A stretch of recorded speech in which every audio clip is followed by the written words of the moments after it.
So in our new unit, we're just going to focus on logistic regression. So we first want to just recall what logistic regression means we're even doing.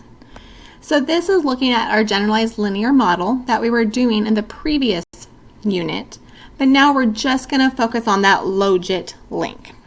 So what that meant we were working with is that if we had the log of pi of x over 1 minus pi of x, that was the same thing then as what we call the logit of pi of x.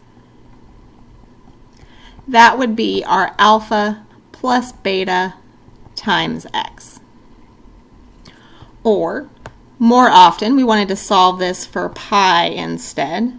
This would instead meant that pi of x was our e to the alpha plus beta times x over 1 plus e to the alpha plus beta x.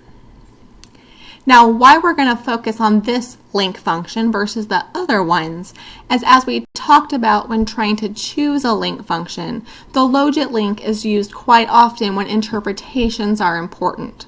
So more in this unit, we're going to talk about how we can interpret the information that we're getting from this logit link function.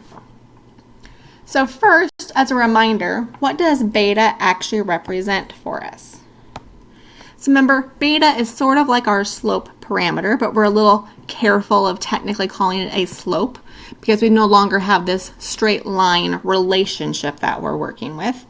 But what it told me was if my beta was a positive number, that there was a positive relationship between x and pi of x.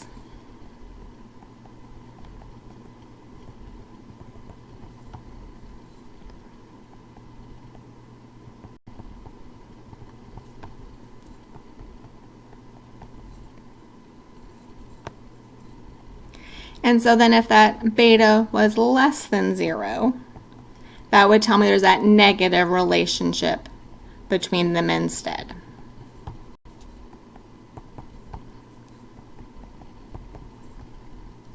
Now first, as an aside, let's talk about what that meant. So when my beta was greater than 0, what that meant my function looked like when I graphed it is we kind of had this s function, but this positive idea here, right? It can never go bigger than 1. It can never go smaller than 0. That's what that positive slope looked like. Versus instead, if we had a beta less than 0, then we saw the opposite type of relationship. So we started high, close to 1, dropped down, and then kind of getting approaching 0 there as well.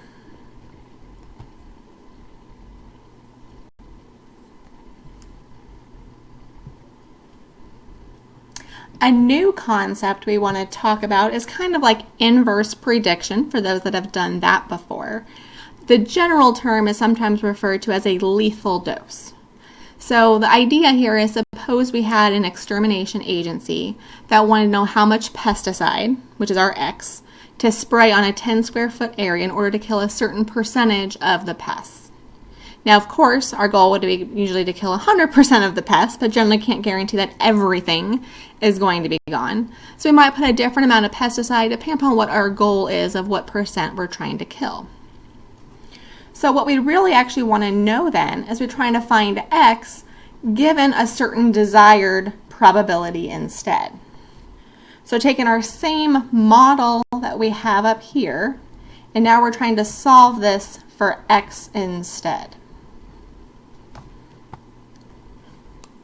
So when we take that function and we solve it for X,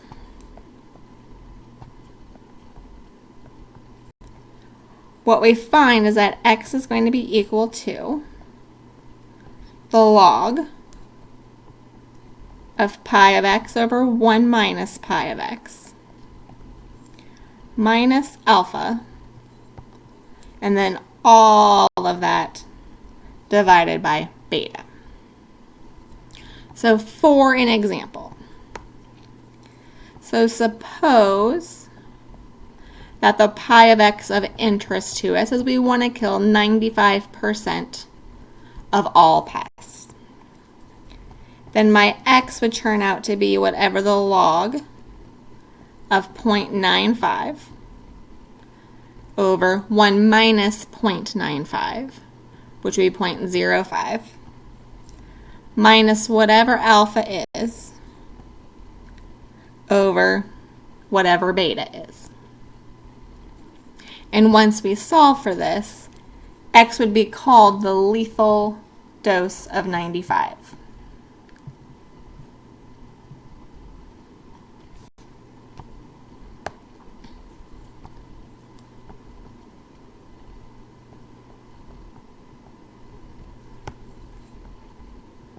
And so we usually label that as what's called LD for lethal dose, and then 95 because of the 95%.